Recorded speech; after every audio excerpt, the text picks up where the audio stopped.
Hi and welcome to my channel. Today I'll be sharing with you how to press tofu at home without a tofu press, as well as a very simple tofu meal prep. So what is tofu?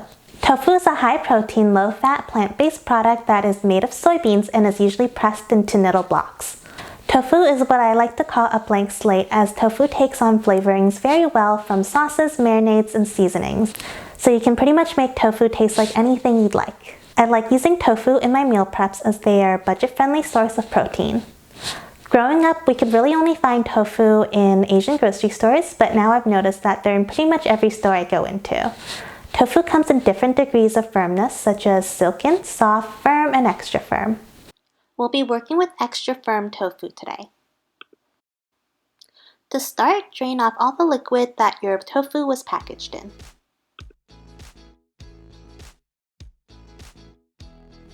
On a rim plate, place a dish towel over top and then a paper towel on top of it before placing your tofu in the middle. Wrap it in the paper towel before wrapping it with the dish towel. Make sure the dish towel that you use is the lint-free kind. I like using the dollar ones from IKEA. Place a cutting board on top of the wrapped tofu and then add some heavy objects on top, such as canned tomatoes to press. You can also use heavy books. That's how you press tofu without a tofu press. Alright, so let's make this crispy baked maple soy tofu. After 30 minutes of pressing, you want to remove your tofu from its little cocoon. Cut the tofu into bite-sized pieces. You can cut them as large or as small as you'd like. For this recipe, you'll need 3 tablespoons of soy sauce, 2 tablespoons of maple syrup, and 1 teaspoon of rice vinegar. Add half the sauce to the tofu and stir to combine. If you have the time, marinate the tofu for 30 minutes in the fridge. Add 1 tablespoon of cornstarch or more if needed and toss until the tofu is covered. The cornstarch helps make the tofu extra crispy.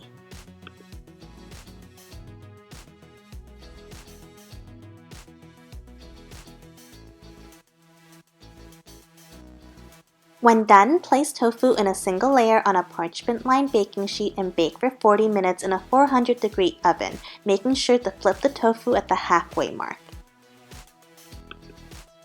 When done, toss the tofu with the rest of the maple soy sauce. I turned this into a meal prep by roasting some broccoli in the oven at the same time and cooked some rice in my rice cooker. And that's how you can easily make crispy baked tofu at home. If you found this video to be helpful, I really would appreciate it if you left a thumbs up and subscribe for more videos. And as a reminder, if you're looking for the printable versions of the recipe, you can find that link down below in the description box. Until next time, bye!